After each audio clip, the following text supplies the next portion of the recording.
have a story to tell. But let me back up.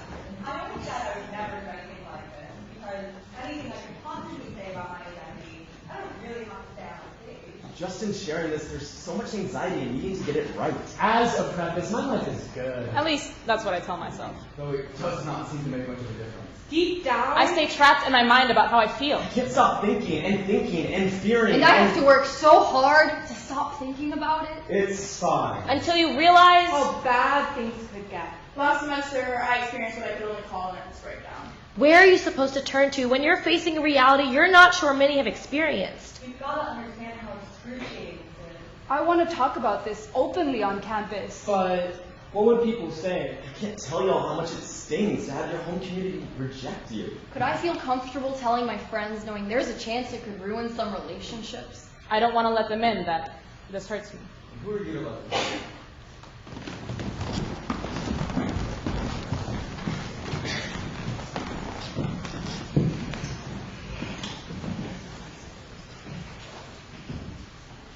I'm a student athlete, and I know what you're thinking.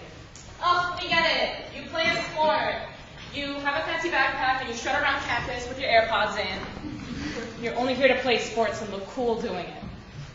Well, you're right. In some ways.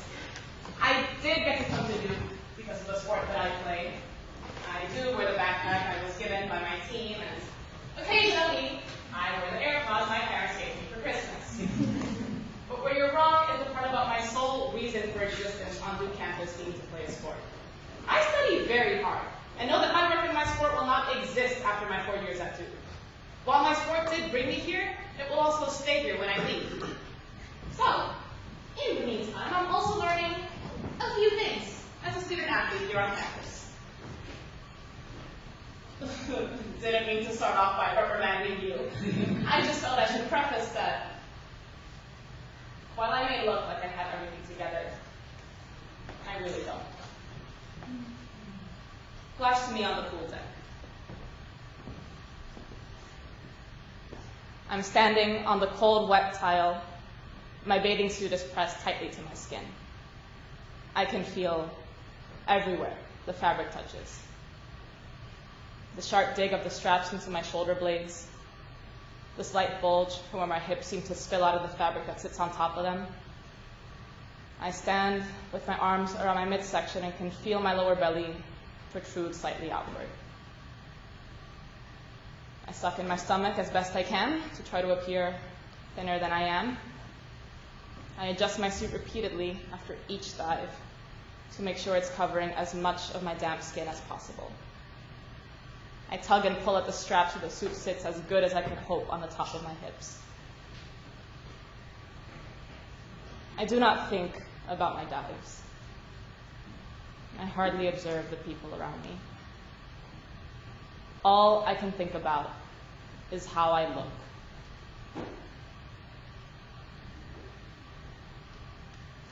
I get teased a lot for having long legs. One of the top of the team at 5'6", look at her 7-foot wingspan. One of my male teammates will say,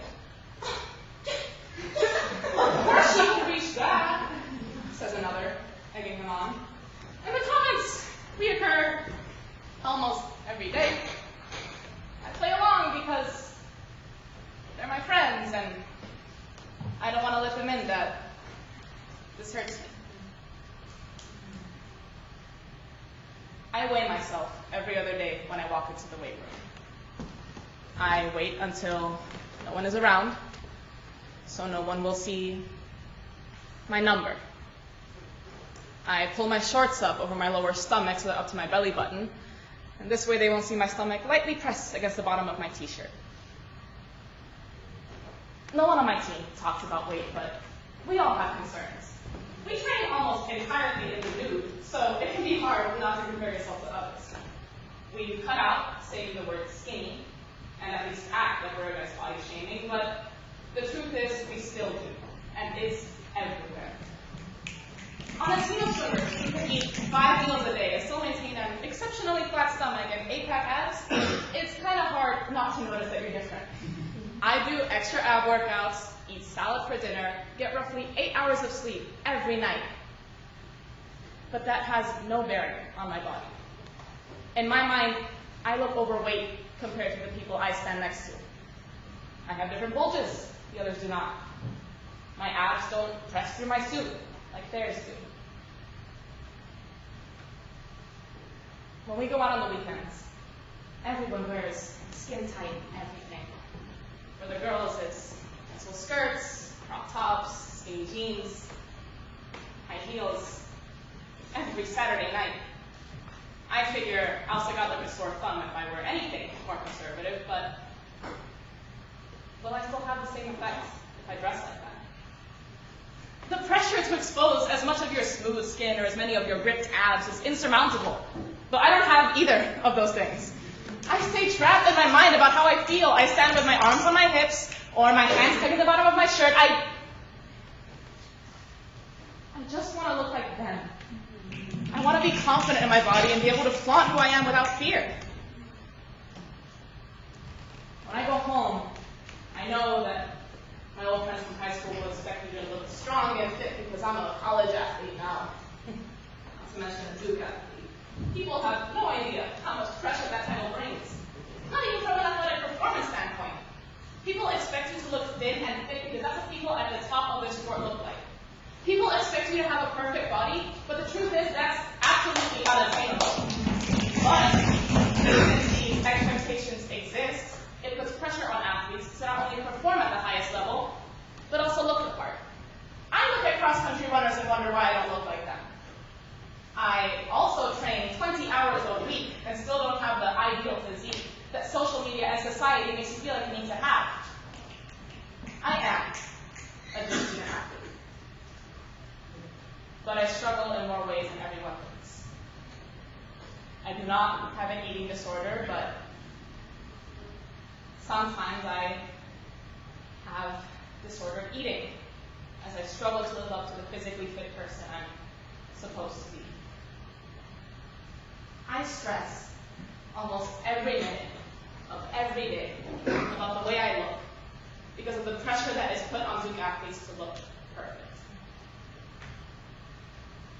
I guess what I want to leave you with is that while I did come to Duke to play sport, to be a student, I did not come to Duke to be faced with body shaming and pressure to have the ideal body. The truth is that no two bodies are the same. It's not my fault I have shitty genetics. When you see those runners or swimmers with perfect bodies, do not look at them with a surface level belief that they have it all together, because they're likely dealing with ongoing internal stress of trying to be what everyone expects them to be. Every athlete has a different body, and chances are they don't feel perfect in their skin either. I sure don't. The amount of hours I spent exercising could equate to a part-time job, but I can't seem to look like the perfect athletic girl you see on Instagram, or at least that's what I tell myself. The point is, while the athletes you see may be living the high life, they may really be facing challenges that you know nothing about. It's the same with anyone else you meet. So, just because someone wears Duke Athletics issued gear and AirPods does not mean that they're living their best lives.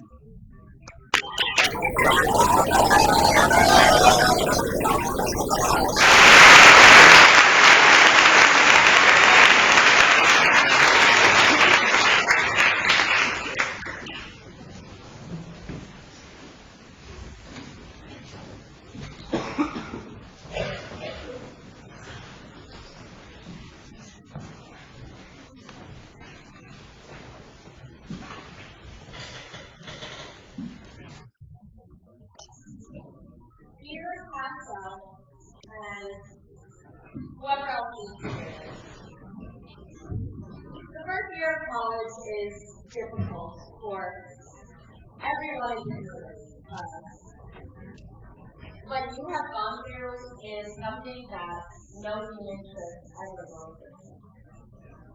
When friends ask how college is going, you would always tell them, college is the highest highs and the lowest lows. This is the story of the lowest low. You might be feeling a mixture of intense emotions right now. You might be frantically Googling definitions of words like sexual assault and post-traumatic stress. You might be desperately searching for someone who has similar experience as you, so you can feel left alone. Until you realize how selfish and twisted that is, but you wish for it anyways.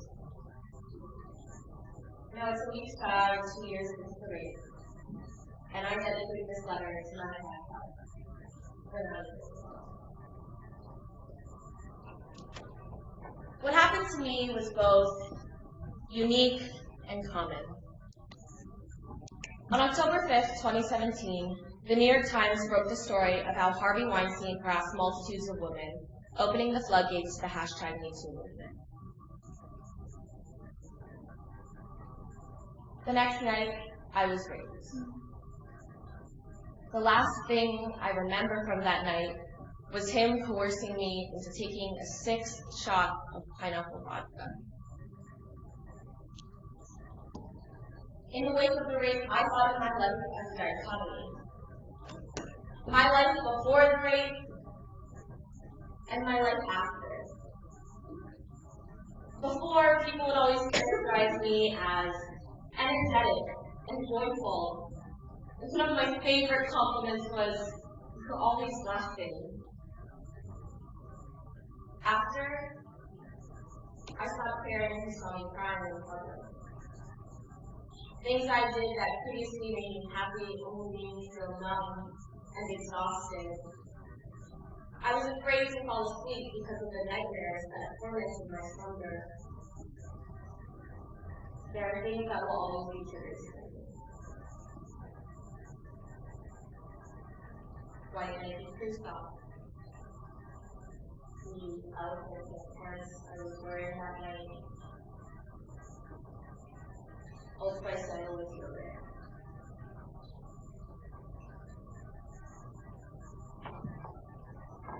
One of the core values I tried to live my life by was self-reliance, the belief in oneself, and temporarily I lost that aspect of who I am.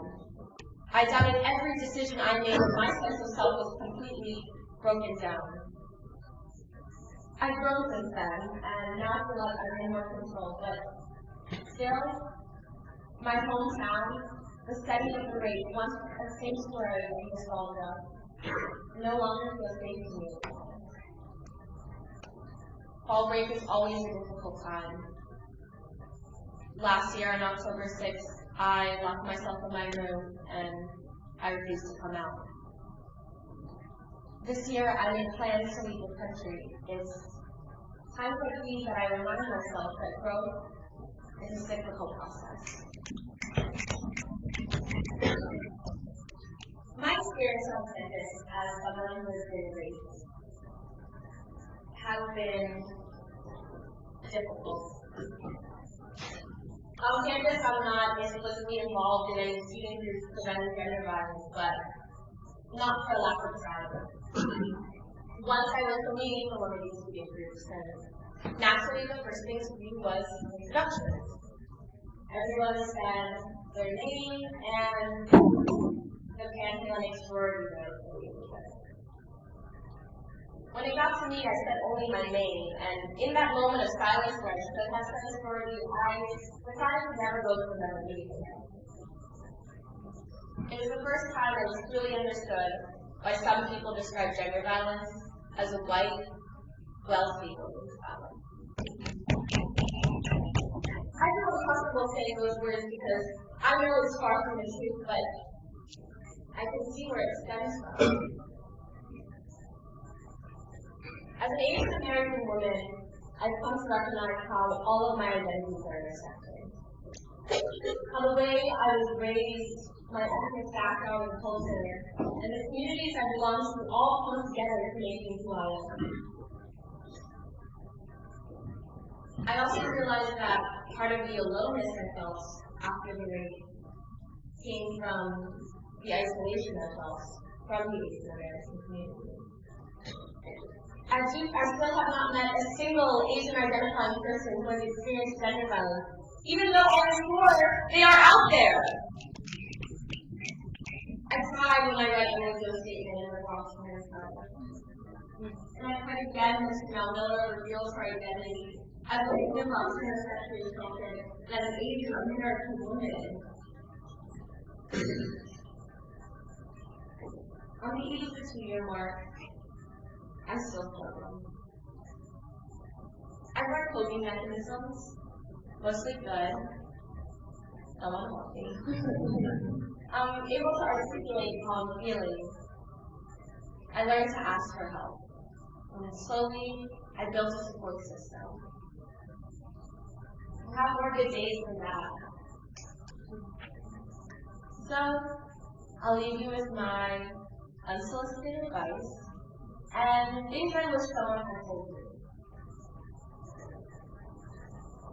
I couldn't call what happened to me right away, referring to it only as the incident or what happened to me.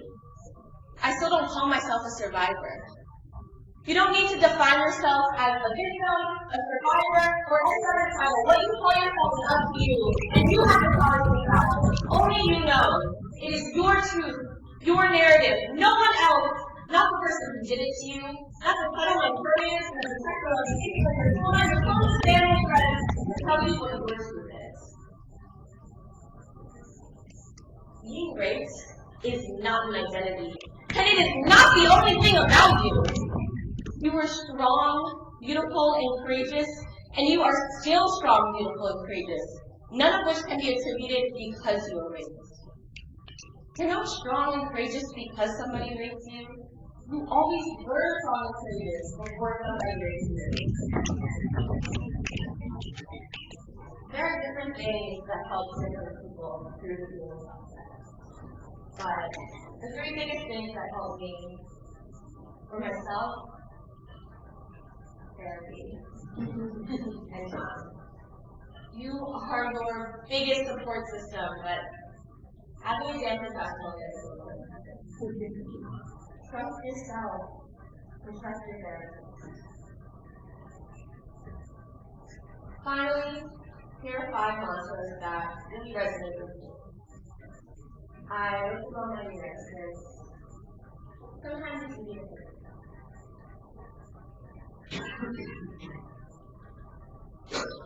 I'm growing and learning every day. I deserve love and happiness. I am important. Everything will be okay. You are resilient. With love, we pray.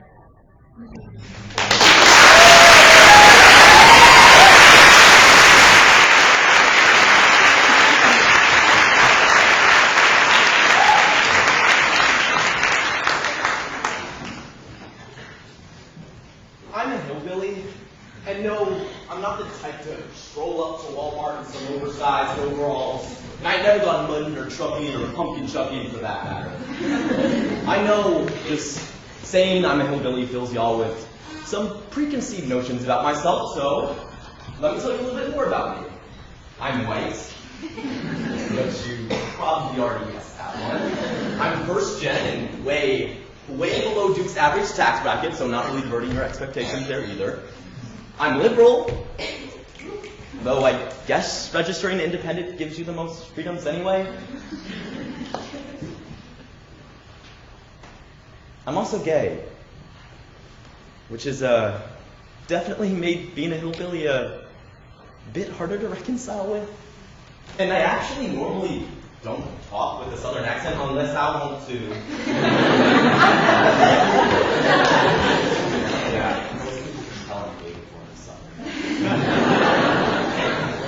The truth of it is, though, I call myself a hillbilly, but I struggle with being one. I struggle with the first understanding of myself and the people in my town being that, where I'm from, we ain't smart enough to go to college. That where I'm from, we prefer hunting and moonshine and heart to hearts and reading. That where I'm from, we ain't got nobody else but sunburnt straight whites. This idea of us hillbillies being a certain antiquated way that we're some poor people moping in meth and opioids is so pervasive that even a lot of us start to believe that we're somehow backwards. You know, if anyone's familiar with Asheville, yes, which is a gorgeous city, by the way, you know, us out deep in the boonies, like, not to be confused with the city Boone, don't think of Asheville as part of Appalachia, even though I guess it geographically is.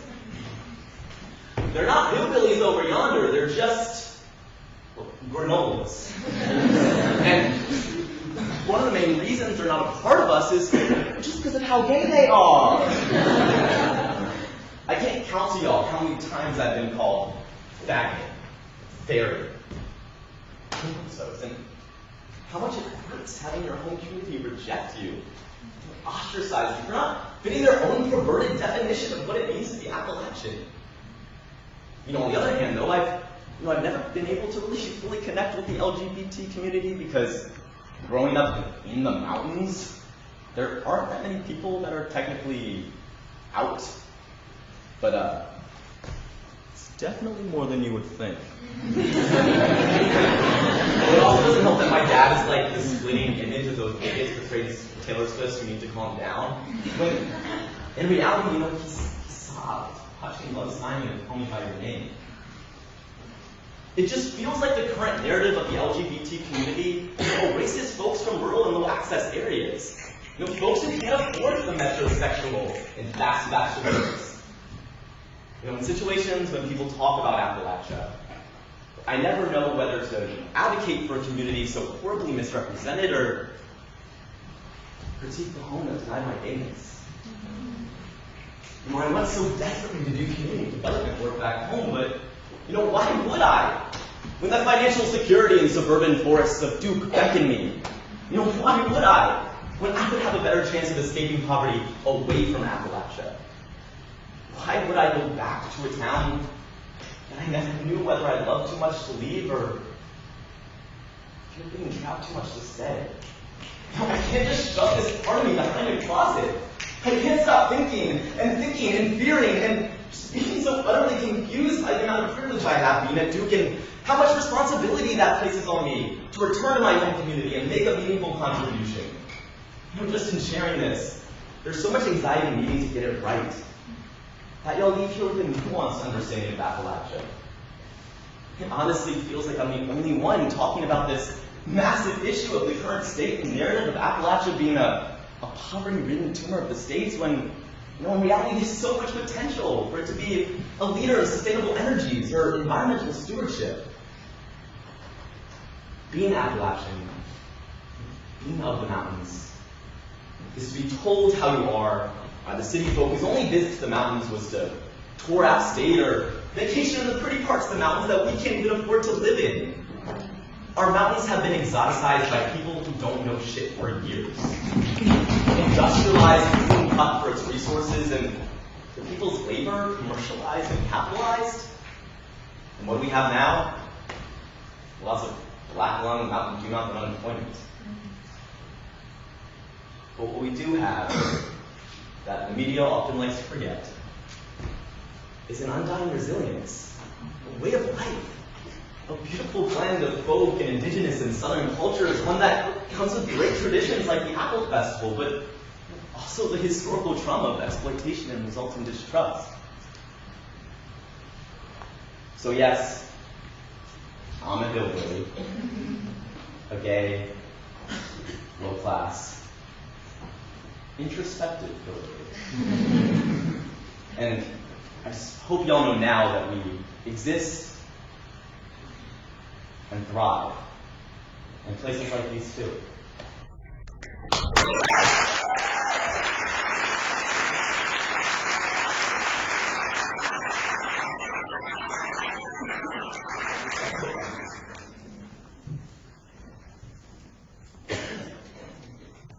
I always said I would never do anything like this, because anything I could possibly say about my identity, I don't really have to say on a stage. Like, I'm proud of who I am. I'm a woman who doesn't give a shit about the patriarchy. I'm a huge mental health advocate. I'm not white. I don't think I should substance fight against whatever beauty standards or societal expectations accompany being a woman of color. But I'm not really here to tell tell my story. Tonight, I'm here to talk about my dad. My dad is kind of a cool person out there. I mean, sort of. He's like super goofy and holds stupid jokes that I don't think are funny. And he gets into these weird spaces where he gets like really into things. Like this one time, he got super into archery and drove my mom crazy by buying her a bow and arrow and made her a target and everything. He practiced for months. But then, there was a time that he was obsessed with building his own greenhouse. So he started like this little compost outside our yard. It was really like which also drives my mom crazy. He actually drives her quite a bit. Bless her heart. My dad is also one of the smartest people I know. He went to school for electrical engineering and went to seminary for years and studied religion and spirituality like no one else. But he also taught himself how to play a bunch of instruments and how to sing. But he's also super into politics and social justice.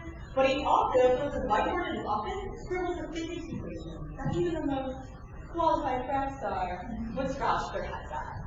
Most of the time when I'm talking to him, I have to ask him to re-explain some weird concept or an argument he's made because my brain literally can't keep up. And I like to credit him with my unique ability to decipher even the most convoluted lectures and assignments. And my dad is also one of the strongest people I know. Growing up, I never really knew much about my family. It was only until recently that I started to understand the hell that they went through when they first moved to the United States. Before I was born, my dad used to work as a janitor for the family. You know, like, in my head, I always imagined him, like, wheel hunting, where he's super smart, but mops reports at Yale or whatever, and solves some crazy math equation. Just like, without the part where he's Matt Damon and goes to therapy. Anyway. After I was born, my dad used to fix up and tune pianos for a living. It was a really taxing job, and it messed up his shoulder for years. Actually, it's always been really hard for my dad to keep a job long term. I remember when he had to move back to my parents' home country because of stupid U.S. immigration BS when I was younger. I remember in elementary school, my dad had to go work on my uncle's farm in New Zealand. When he finally came back after months and months, I remember waiting at the airport with a stupid little sign that I made because I was so ecstatic to see him. And I remember in middle school, he had to go back home again. There's an issue with his green card. And I didn't see him for months then either. I had this super vivid memory of only eating ramen for a week, which I totally loved, and had it as well. But I realized now is because we couldn't really afford anything else. I started in college, my dad got laid off again, and there was a huge scramble to figure out how we were going to pay for my sophomore year even with financial aid. Thankfully now, my dad is working, but he's in a different city during the week and only comes home on the weekends, so my mom has to eat dinner alone those days. I try to call her around then, when I can, so she has somebody to talk to, and I've even taken on an extra job to help out. But I'm not crazy. Even during those months of soul searching and job searching, my dad always had that twinkle in his eye and an obscure political theory to exculpate on him. But I'll never forget the day I found a video of my dad on some sort of shared network drive on my laptop. I laughed, thinking he had made some silly video for me on my webcam, so I clicked on it. And as I continued to watch, I realized he had made a video resume to send to an airline for a flight attendant job. I watched that video and I cried. Thinking about it today still makes me cry. Because I know 1,000% how hard my dad has fought and is fighting to provide for me and my family in this country. My dad is older now. He's going to be retired in a few years. He can know physical safety, thousands of feet in the air, I've gone to the bus for hours, lugging people's suitcases around, and he has a degree from the top engineering school. He's already qualified to teach at Duke for his research subject. He's going to be one applying to be a flight attendant. It's not like there's anything wrong with being a flight attendant, right? It's just sometimes the hardest part about being a proud woman of color who's a child of immigrants and struggles with mental health is watching your dad go through hell to give you the privilege to be at a place like Duke and be proud of your identity. I don't understand how excruciating this is. Only as I've gotten older have I really begun to understand what my dad has to go through day in and day out.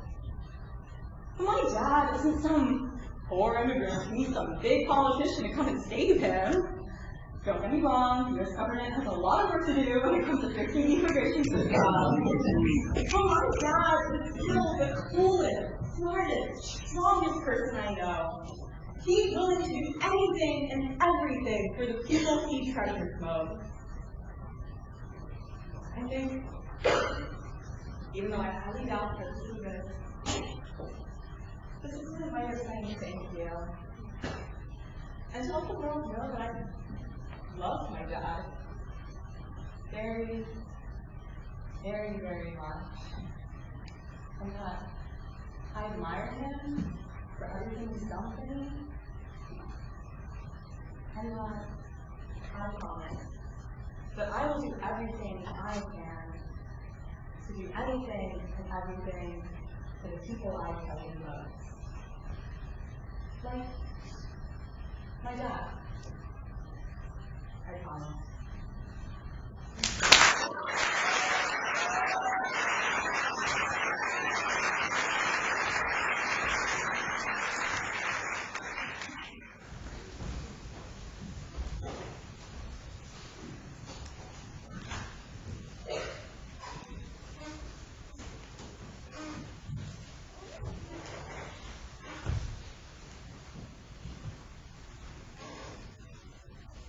Every girl thinks about what they would do if they got sexually assaulted.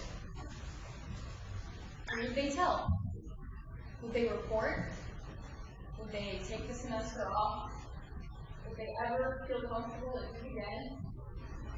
Would they be strong enough to make it through?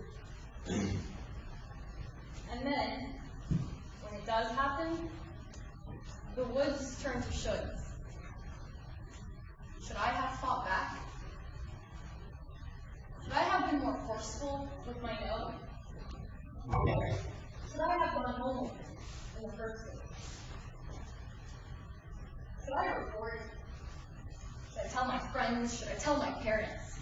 Seriously, someone tell me what should I do? And then, once the initial shock passes, the shoulds turn to shoulds. Could I handle the reporting process?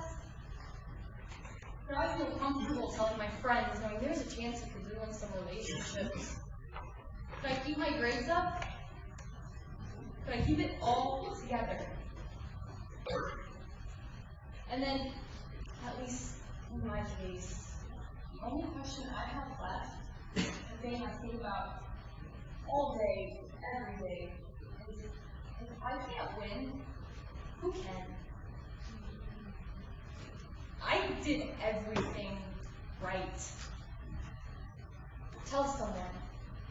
I texted and called 2 of my best friends 30 minutes after it happened. Check. Go to the emergency room. I went to the emergency room 2 days later. Report as soon as possible. I reported it within 2 weeks. Check. Use your resources. I started going to the women's center 2 days after it happened, and I haven't stopped going since. Check. Don't let your grades drop. You know, because the student can't even a sexual assault with no excuse to stop thinking about your GPA. I met with my dean 4 days after it happened to get accommodations, just in case balancing classes with my mental health got too far. So, tell me, what more could I have done? Should I have done?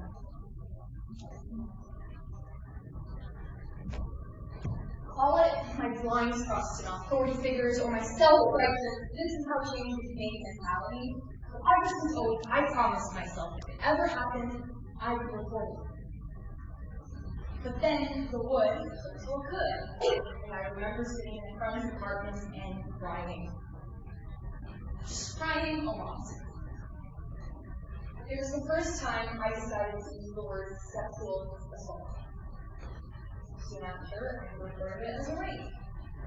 Not yet. Not then. And I didn't know how to handle the reporting process. My friend tried to help me, even went to staff code, listing all the resources on campus. But he told me that at the end of the day, only I could answer my choice and my codes. So I turned into a did. I went to the women's center, I went to student health, this is an emergency, where you get taken in. And I decided to keep my promise to my own self, and I reported it. In a nutshell, this is how it works. You provide a written report of the incident. You can also get a note contact or where this is point, which I did. He, in this case at least, gets like a week or something to respond, and then you wait, and wait, and wait, to the point where you wonder if they've forgotten about you. And then you get interviewed by an investigator. Does he? Does a lot of your friends? Interviewed again, and it keeps going, and you're waiting forever, too long, and it's all, hey, the university is taking this seriously. And then the investigator writes up an official report, which in my case came out in January, even though I reported in September. And you wait. Lots of waiting. So much fucking waiting to the point where you have to ask, hey, have you forgotten about me? Maybe later. Mine was in May. Again, I reported in September. Maybe not here. But more on that part later. So yeah, very few people on campus report their assault. You fucking get it. It's hard. It takes a long time. It takes a toll on you every single way. But more than that, no one really knows what it's like. Despite the amount of time we spend talking about sexual assault on campus, we don't really talk about what comes after. Or just ignore it altogether.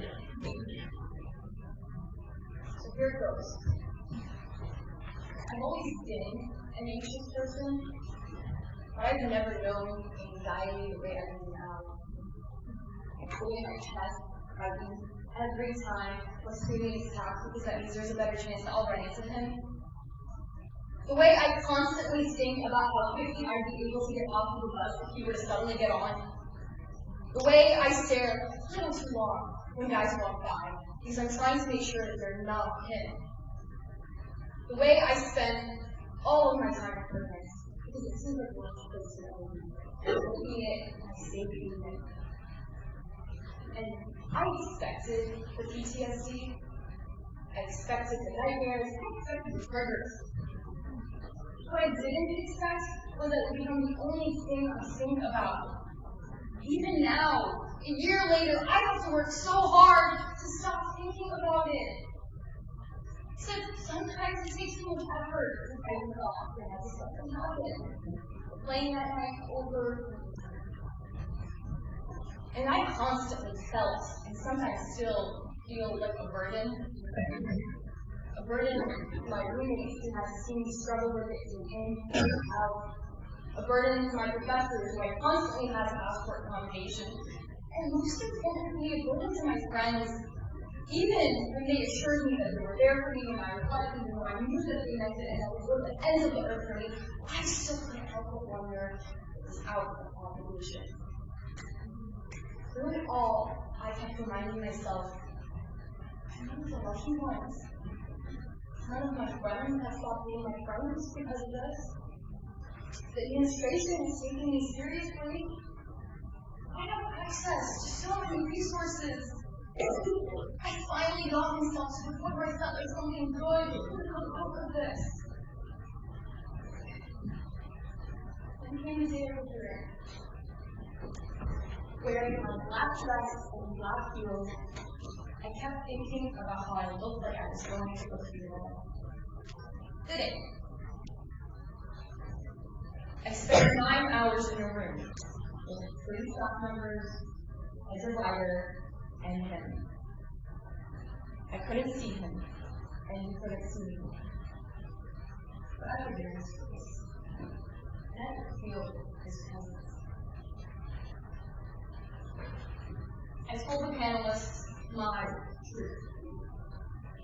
I told them that 30 minutes after the incident, I texted my friend that I didn't feel good about this. And I told them that even though I was open to sex at first, he agreed we wouldn't because we didn't have a condom. That I told him that I was tired and dizzy and wanted to go home. That at one point I even leaned against the wall and closed my eyes because I was so tired. That I told him I don't think we should do this. We don't have a condom, we should stop. But he decided he could. He said the most ridiculous things, and again I felt like something good could come out of this. He said that he didn't remember most of our conversation, or no conversation at all. He said he could just see it in my eyes. He said he could just tell what I wanted.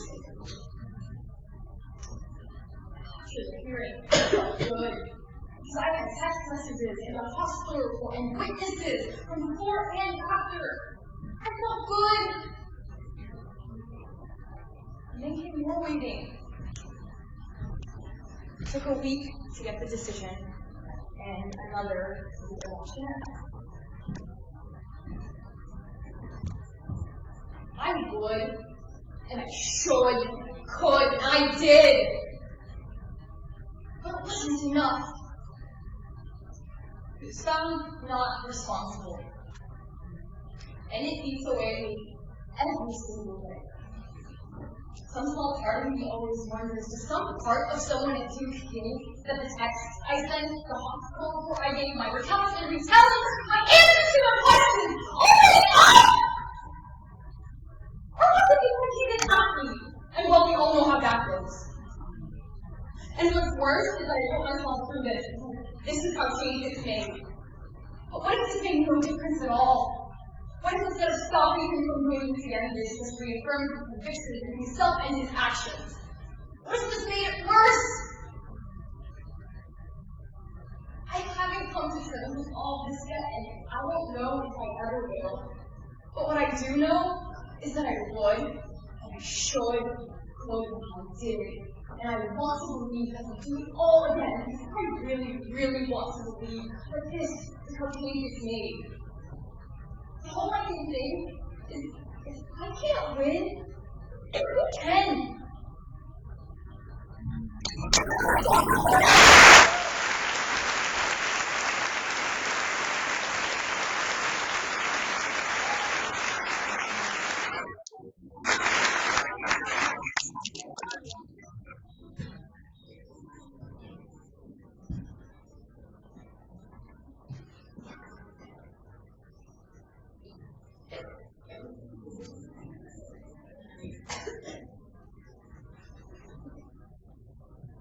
His parents begin. Mom and Dad come down to see how you're doing. I'll come if you're folding your laundry like they told you to. But the food really is good, as the college record said it would be. They want to meet your friends, take photos in front of the chapel, see where you're practicing piano, because you're keeping that up on top of everything. Right? They want to see just how well adjusted they knew you would become when they told you. And who are you looking about? So I did my clothes on my laundry rack and I fold them, Marie Kondo style. And I did move the DRA closet, even though for some weird reason it's on the second floor, which means going up and down the stairs twice. And then I sweep my room, so it does not seem to make a difference. Down the hall, I imagine my more adventurous peers hiding empty bottles of alcohol and vape pens, or maybe stuffing a less than stellar bitch into a drawer, because they know that their mom won't understand that really the final as important as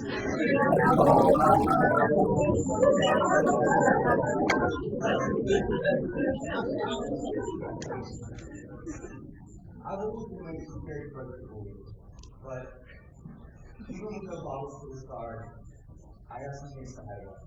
Because even if it was left unspoken, I know I wasn't the rule.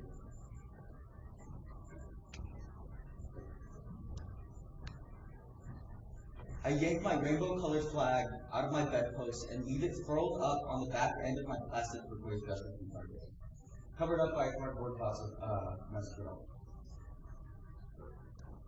I gotta go to my first ever fight. Yeah.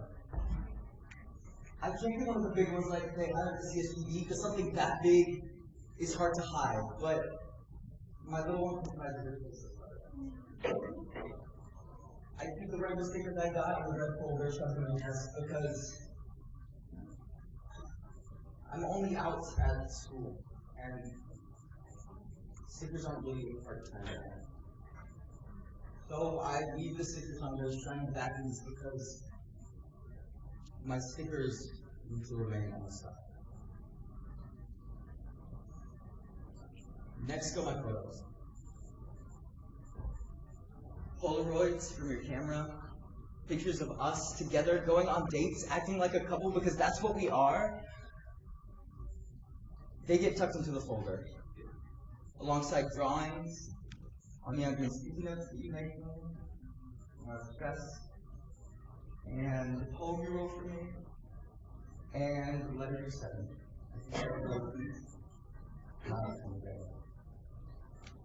And I choose the background on my phone from a picture of us to a picture of my dog. And I have to remind my friends that my parents were just friends. And I have to restrain myself from telling anyone I've ever told about us to just forget I said anything. One weekend, early on, my parents were going to me, and the other to the town that I said I was going out with my boyfriend. But I will worry the whole time they're here anyway. Being out at college was refreshing and freeing and made me forget that I was so closeted at home. And then the clock strikes 12, and my parents come, and my woman carriage fades into a pumpkin, and I'm no longer out, and I'm Cinderella. Of course, the weekend passes by, and we have a nice time, and we spend maybe 10 minutes on my room phone with no accidental slips or dramatic reveals. And when they do, I'll take my flag out from my dresser and put our photos back up again and change my rostrum back to the same picture of us. And we can go back to holding hands at dinner and kissing goodnight, and everything will be the way it was before goodnight again. But I still have years with fall breaks, and winter breaks, and spring breaks, and parents' discipline. So I'll continue like this, over and out of my closet, to put my flag away, and put it back up again. And my stickers will remain unstuck.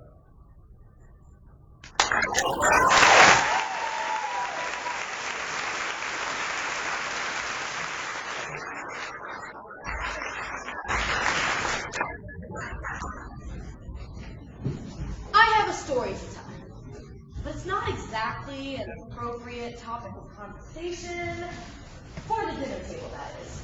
In all other cases, I don't see the harm. But it's unspoken about, full of confusion and shock. That's all. You see, I have told this story before a number of times, and everyone pretty much reacts the same way, which I get. It's like, hold up, you can't have sex? Like, actually cannot? Or just don't? I happen to do quite well with basic English vocabulary, actually. If I know there's a difference. When I said cannot, I meant cannot. But I'm getting ahead of myself. If you're not zoned out right now, then you're probably picturing a few different scenarios in your mind. Most likely, it's the wrong one. No, that's easy. I gave you the answer already. Generally, we steer clear of sex talks that aren't the normalized versions. So, it notifies when you discover trying to lose your virginity that penetration hurts like a bitch. And you say that before, the first time always hurts. But not always, and not like this. For some, there may be a giddy anxiety during the build-up to the first time. I remember feeling that feeling, but I can't picture in my mind what came after that. I mean, I know what came next. My body tensed, slightly some nerves, and my boyfriend gently glided into That is not the right word, obviously. It wasn't. So then perhaps I forgot to get doubled over in pain with tears streaming down my face. As I'm saying this, I'm trying really hard to put together the few images I have that night in a way that makes sense, but I can't make much of it. I've pretty much blocked memory altogether.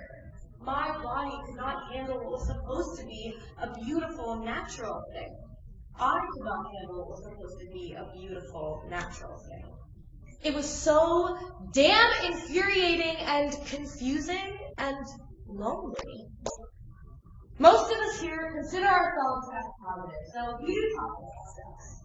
But what kind of sex? That distinction matters again. Where are you supposed to when you're facing reality, you're not sure what you've experienced.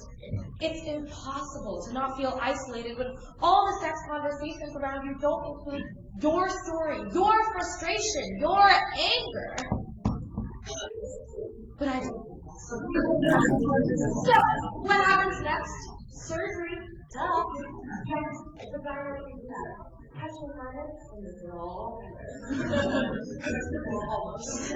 Surgery is a breeze, though. If only you got a suit. That's what we keep thinking. But then, the stitches have fallen out. Yeah, there were stitches. Down there. Shh, don't tell anyone. God, that's embarrassing.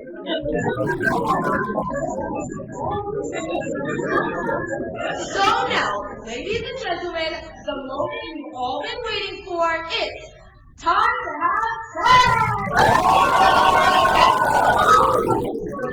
You thought that'd be fun.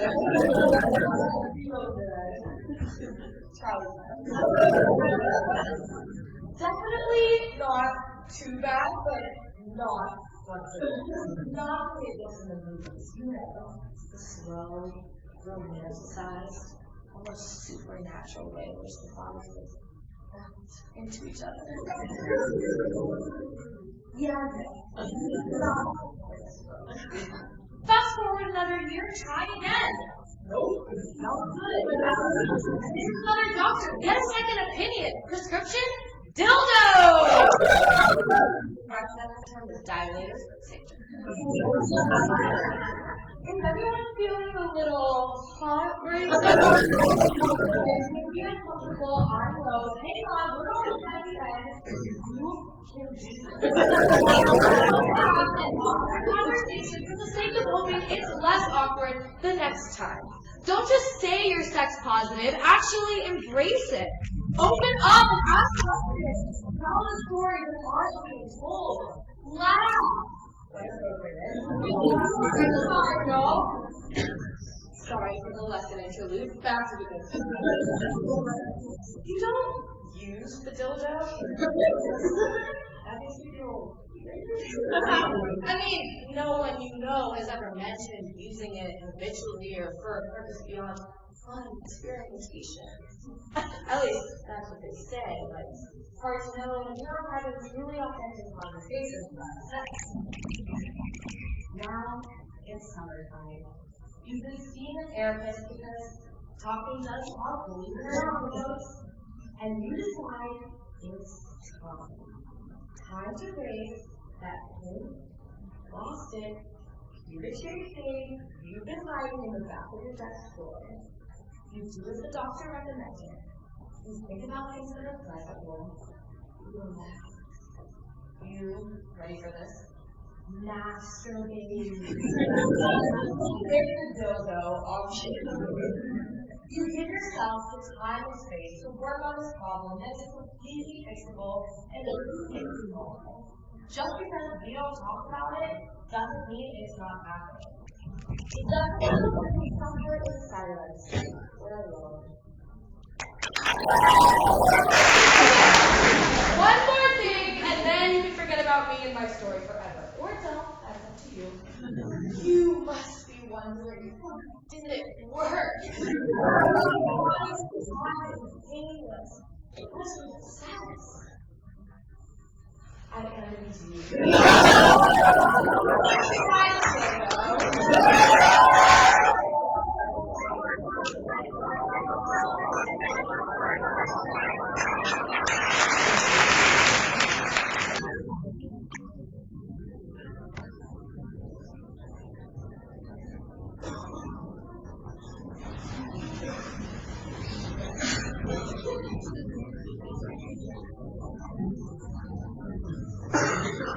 I think about it a lot. What you said to me that day, it made me feel so perfect that day. You said, you're so hot.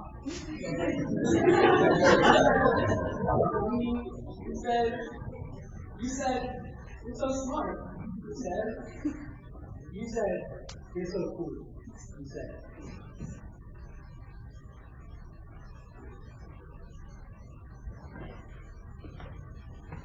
I think about it a lot. What you said to me that day, it made me feel so small that day. You said, oh, sorry, you said, I could never date you, you said, what would people say, you said, people would look,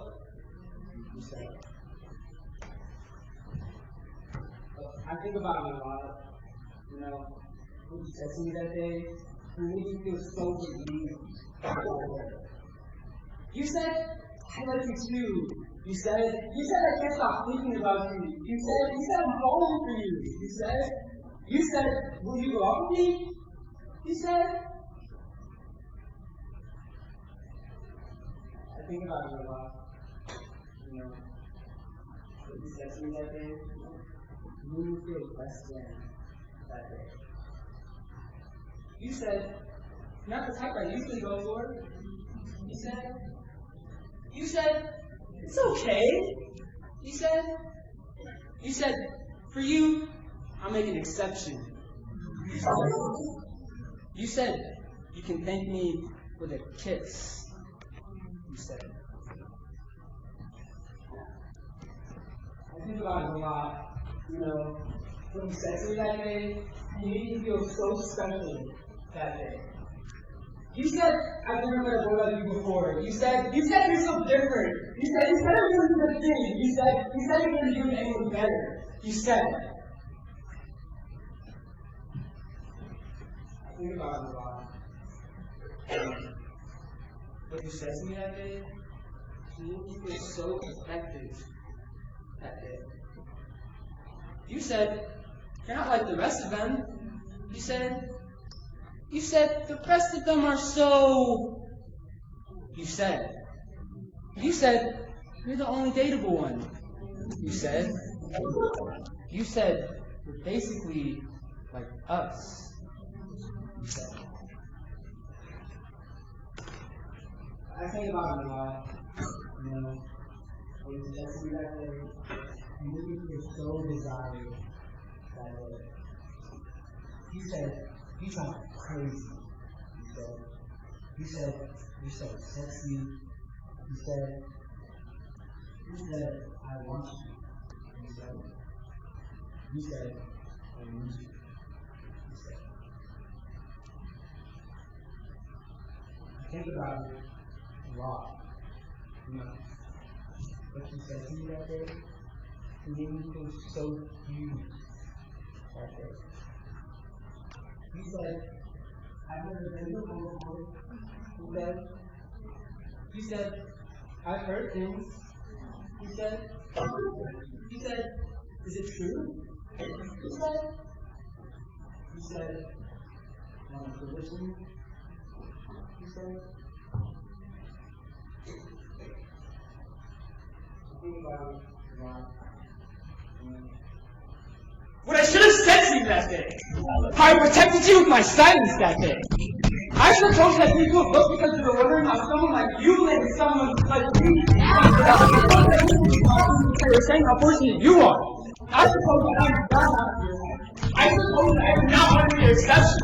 I should have told you how funny it is that you think your opinions on dateability mean anything at all. I should have told you I do not mean anything. I should have told you that everything you can imagine and more. I should have told you you will never be lucky enough to find out. That day, I would tell you that everything you told me was bullshit.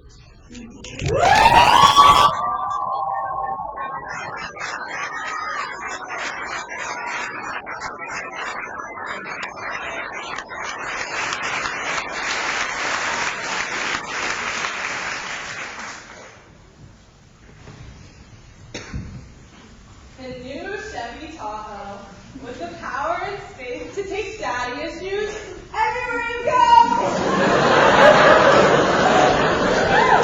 That was my favorite Cards Against Humanity pairing to date. I was driving around town about a week later, scream singing the final chorus of Born to Run in my Subaru, as if there was any other way to do it, when something dawned on me. I was driving through life with daddy issues, and I was fucking tired of it! I'm in college now. Wasn't time supposed to heal all wounds?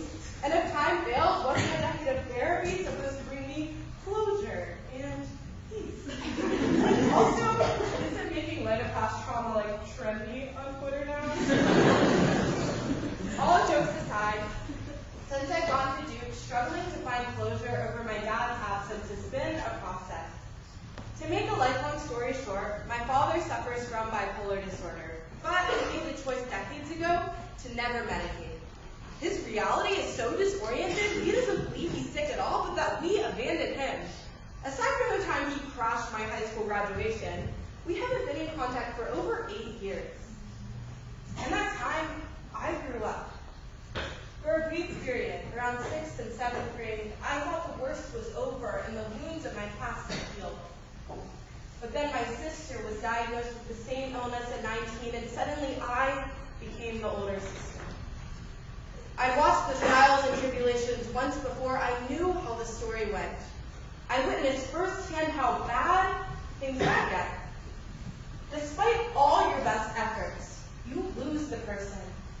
Mental illness wins. Years later, you're still putting the pieces together, trying to distinguish what was them and what was illness. Should you forgive and forget, hold on, or let it go? Sometimes you're trying to make sense of something that just doesn't make especially when you can't sleep. Ultimately, though, you just learn to live with it. Don't get me wrong, I'm fine with this. My sister medicates and is pursuing her PhD in neuroscience. My mom is in love and painting her way into New York art galleries, and our stepfather is the dad we never had. To be his daughter is one of the most special parts of my life. Yet, deep down, I'm still hurting. I wish my dad were here to see how far I've come. I wish I could tell him about who I am, my hobbies, the issues I fight for, the goals I hope to achieve, but part of me knows that he doesn't deserve to know. So this one goes out to you, Dad. You, who decided to write me a letter just 3 weeks before my high school graduation. You, who claimed to love me with all of my heart and soul, that you miss us more than words can be described, and, this is my favorite part, would love to hear from me. Only 8 years late, but thank God, you're just in time. Let's get one thing straight, Dad. It was better this way, to be raised without your emotional abuse. I can build a wall so high you could never reach me. I'm stronger than I ever thought possible. I am fiercely kind, passionate, and empowered with knowledge and experience. But I must admit, these past 2 years have been especially difficult with your absence from many major moments. I'm almost an adult now. I'm driven by political and social change. I'm a proud activist, devout feminist, and firm believer in equality, climate change, and human rights. I aspire to help change the world. I traveled overseas. I went to my first school dance. I won a national championship. I got my license. I turned 18 years old. I got into college. I was a recruited D1 athlete. I voted for the first time. I went to college. And I did it all without you. I'm proud of who I am and the life I live. I'm in a good place. I'm at this fucking university! I'm off into the real world. While I hope you're proud of me, you don't know me. That's your loss. You knew me as a child and left when I was just coming of age. You taught me to write and love the arts, but missed the rest of my childhood and teenage years, and now, the start of adulthood. After I read your letter, I was relieved you hadn't forgotten about me. I felt sad for both of us, but mostly for you. You've lived with this illness without the will to get better, knowing that swallowing your pride would allow you to have a healthy, sustainable relationship with your daughters.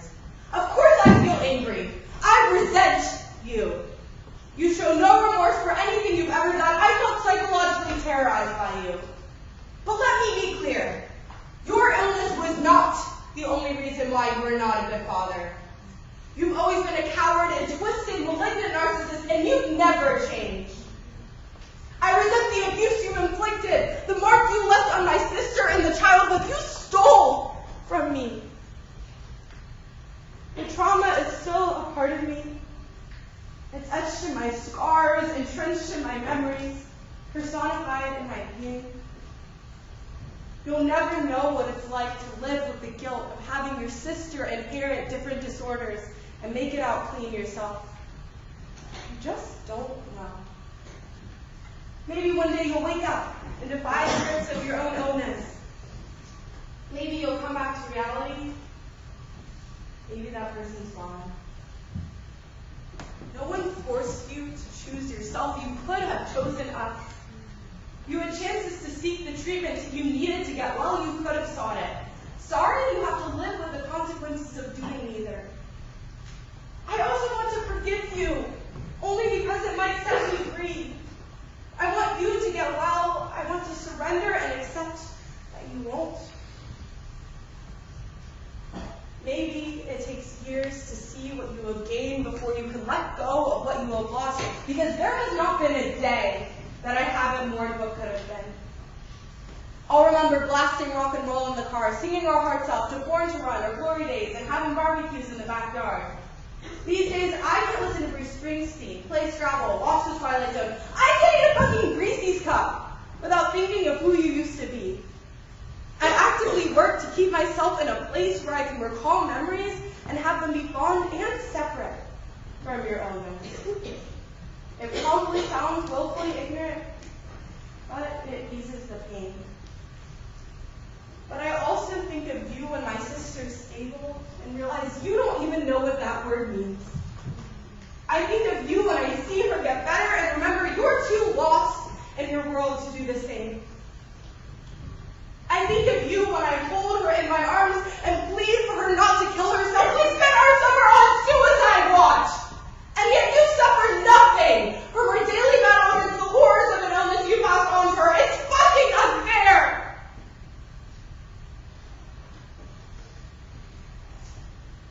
I don't blame you for your illness. I blame you for your choice. You chose this life and failed us. You're why you're not here, not your illness. What if you'd been here? Who would I be? I want to pick your brain about so many things. I want to show you Duke and sit outside the chapel and talk for hours about education, our vision of progress, the power of music, the importance of the arts, the limits of free will, and what it means to feel alive. I want to articulate how your mind worked and succumb to the madness. I want to fix you, Dad. But I can't.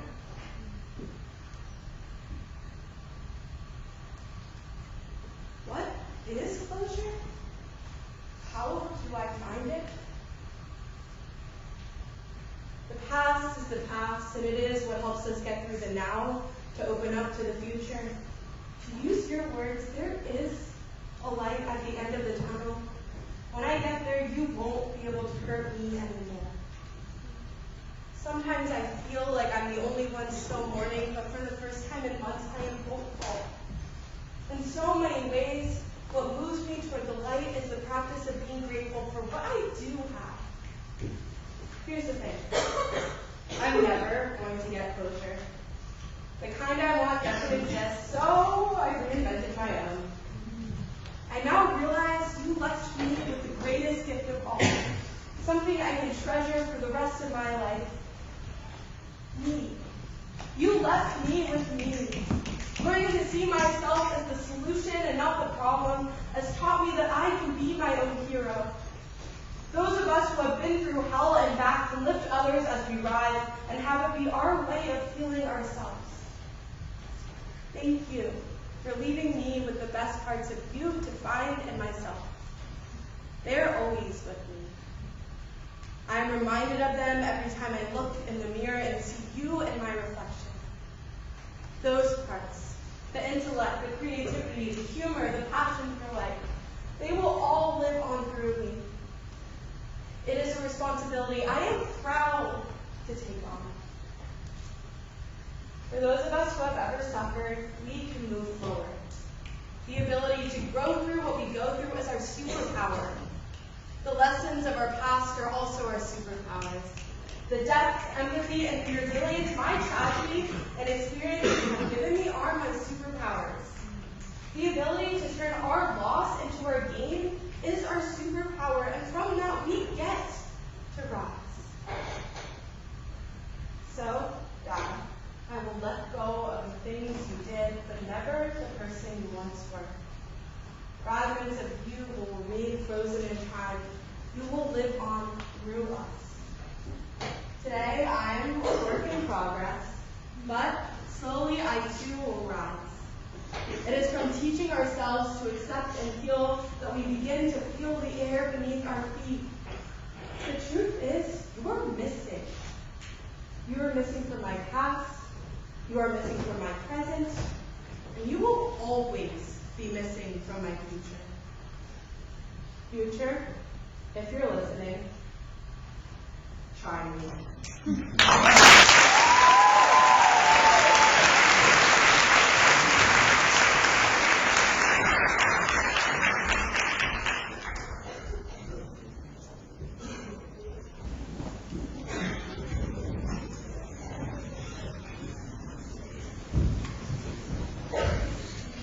Me that life is hard. But I wanted to be strong. What I really want is to have a mother. But let me back up. I do have a mother. She's 54. I see her at Christmas and over the summer, and she's perfectly healthy. Except for one little thing. A few years ago, she was diagnosed with early onset Alzheimer's. When I was little, I used to call it Alzheimer's. I thought it was like an alarm clock. Your time ran out. Beep beep, time's up. Isn't that better than naming it after some boring guy who lived during the 1900s? Anyway, there were a few warning signs when I was in middle school, but for the most part, I was too tired or busy to keep track. Y'all, effortless perfection is way better for me. I knew something was wrong in high school when she drove me to a movie theater, screaming over and over, "I don't know where this is, never ask me to do this again," she yelled, over and over as we veered onto the highway. I thought my life was going to end that night. There were some other things that weren't so easy to pick up on too. My best friend from high school, Lucy, found out that I'd never been measured for a bra before. "But that's like a rite of passage," she explained. I looked away, embarrassed. She just forgot, I guess. How could your mom just forget? She sees you every day. I didn't know how to answer that, but I cried to my dad after walking home. He was confused. Poor guy. Fast forward a few years. Duke is overwhelming. It's hard to think about family when I have classes, clubs, friends, trying to fit in time to work out during the semester. I don't really know what to say to my friends either. Hey, I just got off the phone with my dad, and he said that my mom can't put on clothes by herself anymore.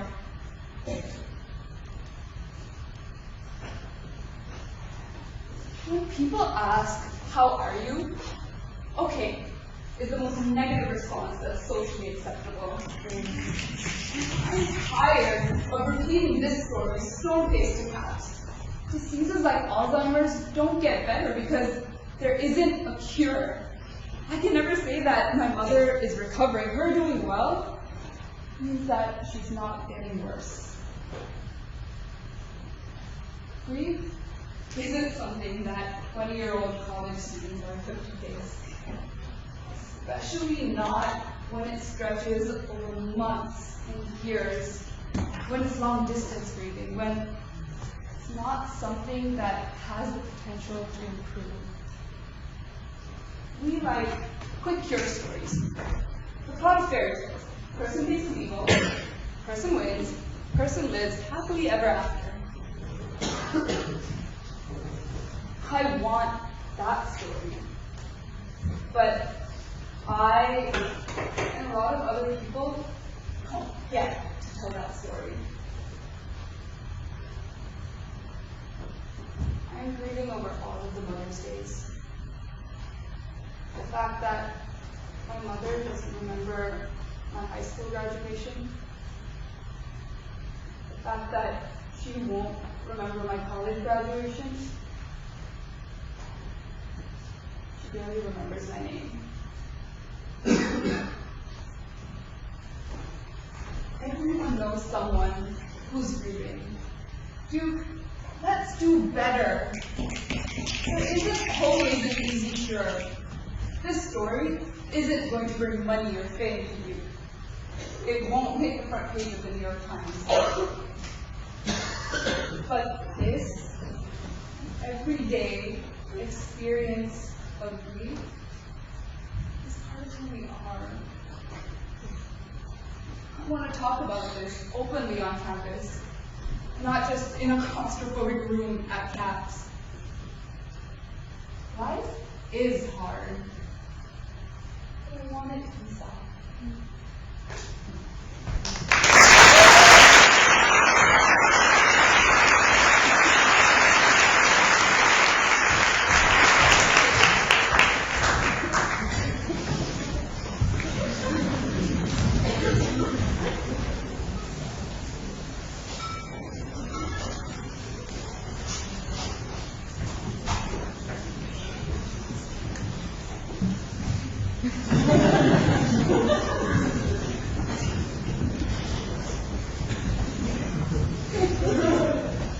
You let your eyes glaze over as Jacob continues to tell you what it's like to work for Jimmy Fallon. We met 2 nights ago. He was charming with a round face and thick eyebrows. He said he'd send your resume to some friends if you gave him your email, but he left with only your phone number. That was so smooth, your friend said to you. You said you didn't know what she was talking about. You were just doing some networking. It was fun to flirt with him when there were other people around who noticed the way he gently touched your arm or how you complimented his mustache. Now, with just the 2 of you alone in his apartment, his mustache looks prickly. He has not stopped moving up and down since you arrived. Your eyes slowly pan the room. It is small. It is clear that Jacob has sacrificed space for luxury with stainless steel appliances and decorative shelves crammed into every available space. The shelves resemble cubbies from an elementary school. Some are filled with brightly colored Sharpies, another a menorah. The largest is home to his awards and all-access passes.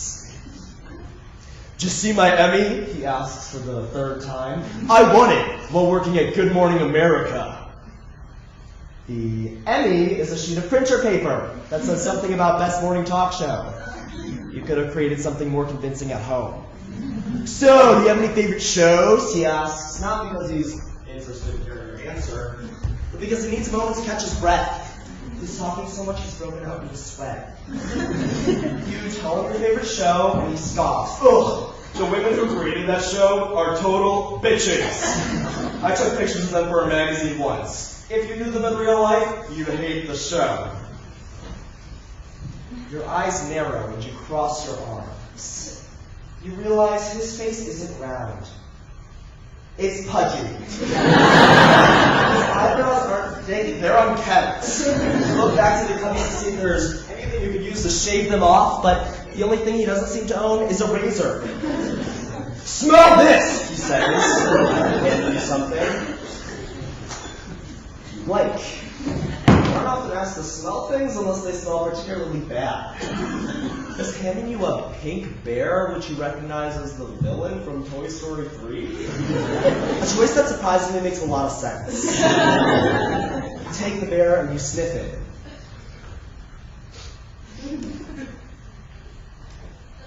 It smells like someone sprayed Febreze inside of a shoe. It's strawberry, he says. It smells good, right?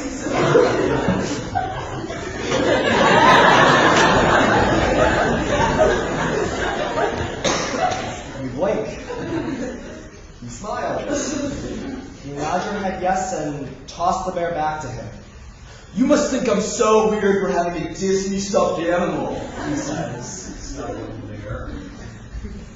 You smile and shake your head no. And you're telling the truth. You don't think he's weird for having it. You think he's weird for making you smell it. I have one that smells like blueberry. You wonder if he's trying to chloroform you. You wonder how long it takes to find your body in this part of Tribeca. You wonder, where do you hide your body? Because there's no way you're fitting in one of those cubbies. Say you'll pass on the second sniff. You have sex with him. It's fine. The whole time he's telling you you're hot and sexy. He says it so much like he's trying to convince you. Maybe himself, that is true. You're putting your clothes back on, and he asks if he can take a picture of you sometime, gesturing to a camera in one of the cubbies. I just love this thrift store, hand-me-down look you've got going on.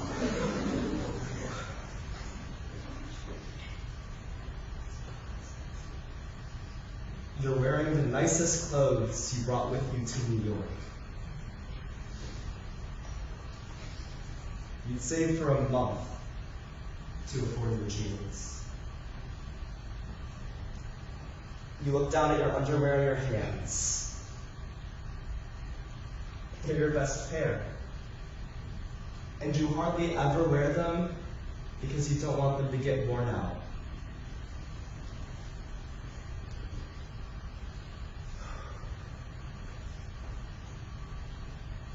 You hate yourself for wasting them on this.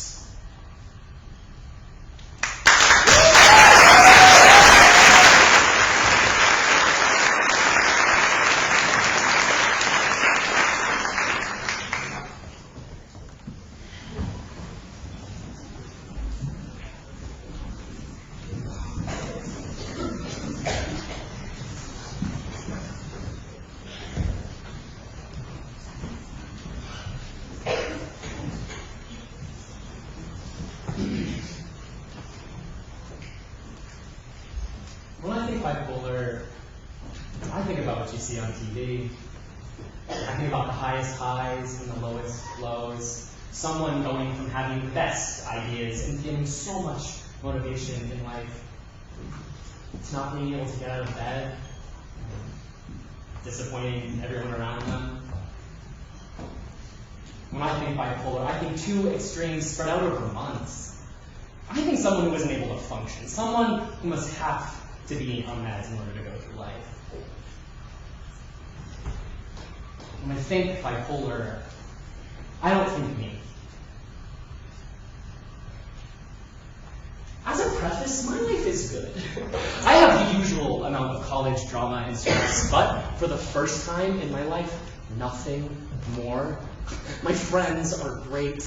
I've intentionally avoided complicated and hostile relationships with people, especially boys, for the first time in my adult life. My grades aren't that bad, at least not yet. I think I didn't completely fail my first physics midterm. My life is good.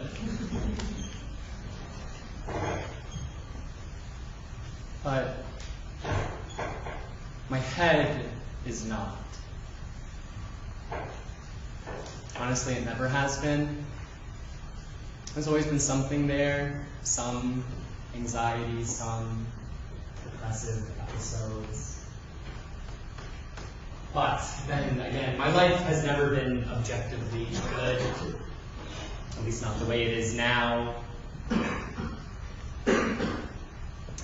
Everyone has mood swings, and until recently, I didn't think I was really any different.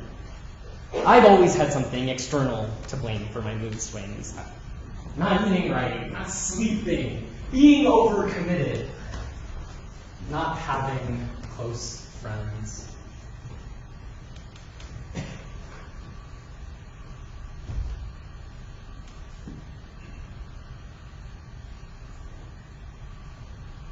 In 9th grade, I cut myself for the first time. Not to die, just to do something about what I was feeling. And then I swore I never would again. And that held true for 3 years. Until I was a senior, and I'd never felt more alone, never more misunderstood. And I told myself, never again. Things would be better in college. I would find my place, and I did. I made amazing friends. I found great communities, and I fell in love. But then shit hit the fan, and I suffered from panic attacks and constant anxiety, and all I wanted to do was sleep in bed. cut myself. But the scariest part about it was that for the first time it really helped. And then it didn't. And I realized how stupid I was, and I stopped, and I swore I would never do it again. There's no point. But in January of 2019, I was sitting in Trinity Cafe, struggling to do homework because I'm still so overcome with anxiety and overwhelmed by life.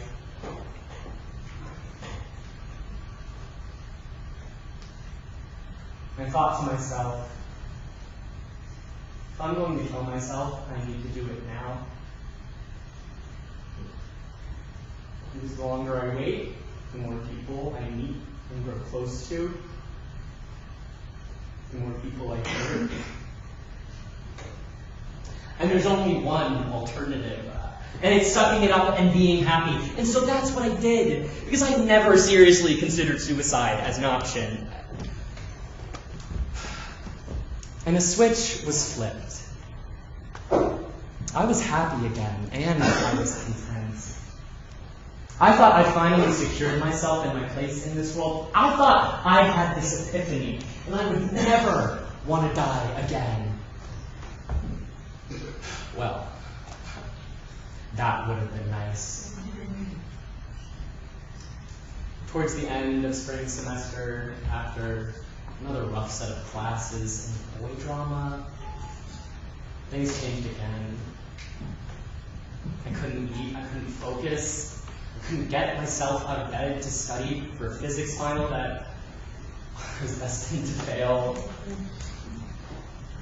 I texted my recent ex, and I made him get me to go to Woo because I knew I could trust him. And we went. And he said, "I know why you can't." And I laughed and asked, "Why?" And he said, "You're depressed." And at that moment and the hours following it, I began to draw all of these connections. Maybe ninth grade was the first of depression, and I didn't even realize. But there wasn't much I could do about it then. I was working in Durham, and then off to do school in Costa Rica. And besides, I swung up and decided not to worry about it, not until I got back here. Then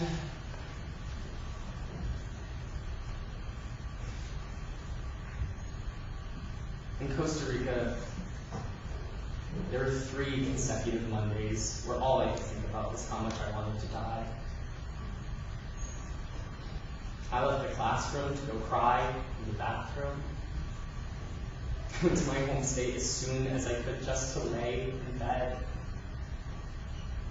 Some days I woke up and my brain felt physically different. And I just knew the only thing that would be in my mind all day would be the desire to stop existing. But for the last half of my trip, I was okay. I actually really enjoyed my surroundings. When on my solo trip, I was able to appreciate the world I was in more than I had ever been able to before. I was happy in the purest form I had ever experienced. And when we got back here, I was hoping I could hold on to that, but I felt distant. I felt like I wasn't here. I wasn't quite vibing with my best friends like I always had. I felt like an observer in my world. Like I was just going through the motions, faking happiness and enthusiasm where I needed to. But then 2 weeks after we got back, another switch flipped, and I was myself again.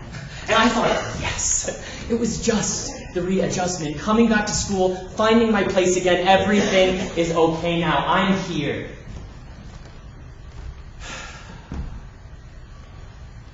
Two weeks later, I wasn't. And it was even worse this time. I had nothing to blame, no reason to feel as shitty as I did, and no desire to talk to my friends about it. But the good thing is I had already sorted out an appointment at CAPS. So I went.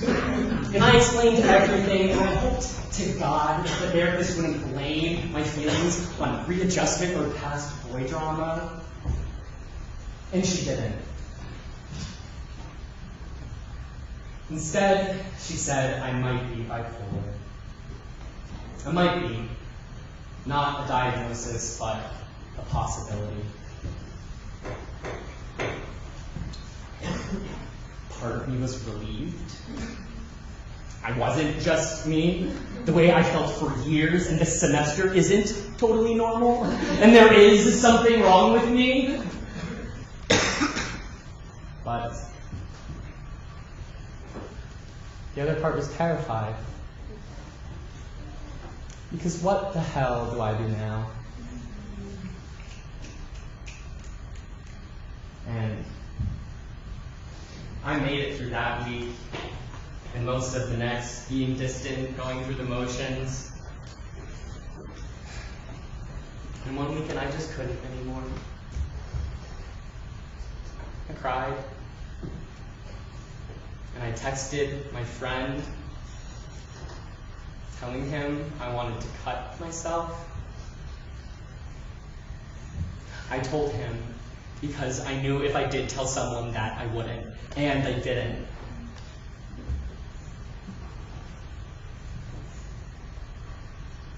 But the next night it was even worse. So I did. And yes, it was as cathartic as I imagined. And I hated myself for it.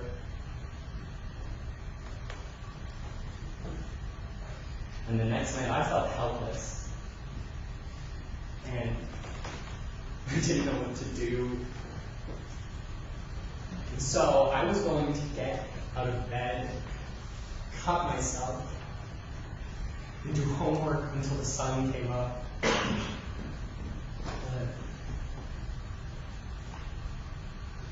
then my brain shifted. It felt physically different for no reason at all. And I thought to myself, wow, tomorrow might be a nice day. And I slept. The next day was a nice day, and I was back, but my leg hurt.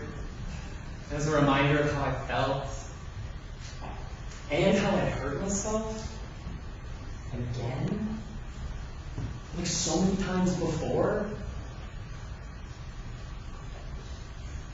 Every time the switch flips, I am reminded of how little control I have over my thoughts and my brain. How sometimes I can really appreciate my surroundings, and sometimes I'm struggling to survive. To want to survive. But here I am on an upswing. I thought the weather was nice today. And I smiled a lot for no reason. I know it won't last. It can't. And I'll do what I can to deal with it. But in the meantime, I'm here. And I still have to be here and make it through everything that's going on. I don't have a choice. So, am I bipolar? Might be. And have I been deluding myself all these years when there was actually something deeper wrong with me? Likely not. Do I get to figure this out amongst all the other chaos that comes with college? Of course. Can I? Probably.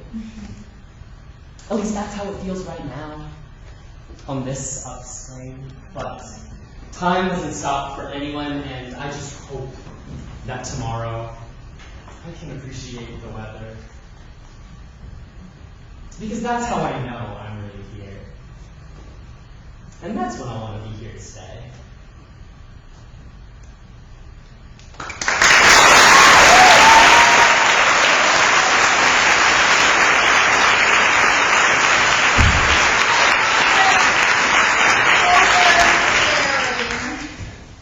My Tinder bio says I vomited in front of 50% of the boys I ever kissed. Last summer in San Francisco, I managed to unload my whole life story on an unsuspecting elderly woman over the course of a single work trip. And I also maybe offered to publicize myself for this book so we could get more 5-star reviews on Amazon. This is how all was promised, by the way. And according to her, she's quite uplifting. My boyfriend and I are working on healthy boundaries. For example, me sending him crazy overexposed iPhone selfies with the caption, "You think I can that?" Maybe the outlook needs to know. Certainly this propensity to word, let's be real, actual, vomit everything I'm thinking to anyone who might happen to be in earshot has got me to some vines. I mean, does everyone on the C1 need to hear in graphic detail about my uterine woes following an IUD insertion that went less than ideally?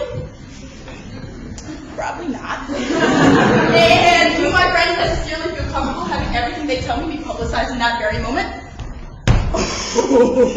Almost assuredly not. Yet being a complete and total flabbergasted also has its upsides.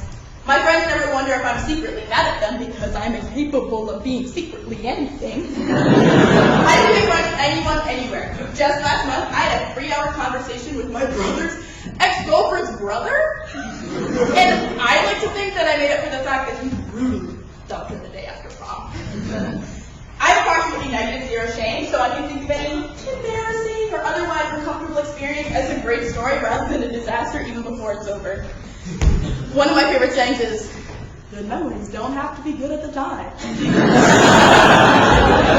more than that, I find the kind of radical openness and showed me a completely different side of him than I would have otherwise experienced during some of my worst moments here. Last semester, I experienced what I could only call a nervous breakdown. Like, go to urgent care, thinking you're actively having a panic attack, lie on the floor, perking, sobbing into the phone to your parents, just make it through the day alive. Kind of nervous breakdown. As someone who's been a happy and bubbly person, who's been pretty stressed but handled it pretty well, this is probably the most terrified I've ever been. And naturally, because of who I am as a person, I told anyone and everyone about it.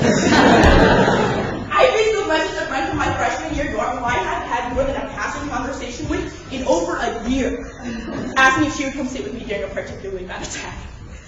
I confided in my roommate who, God bless her, offered over and over again to go to the emergency room if I needed.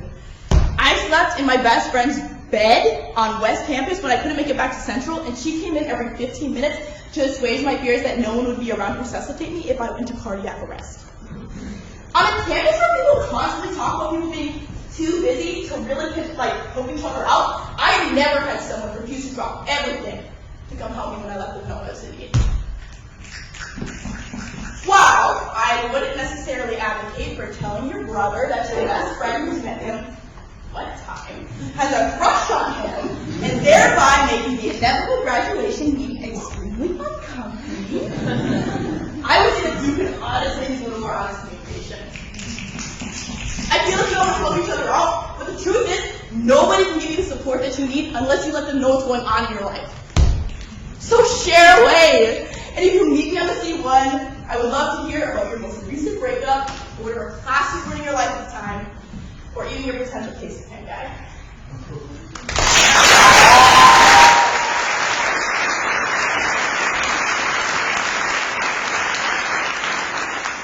I think about it a lot, you know.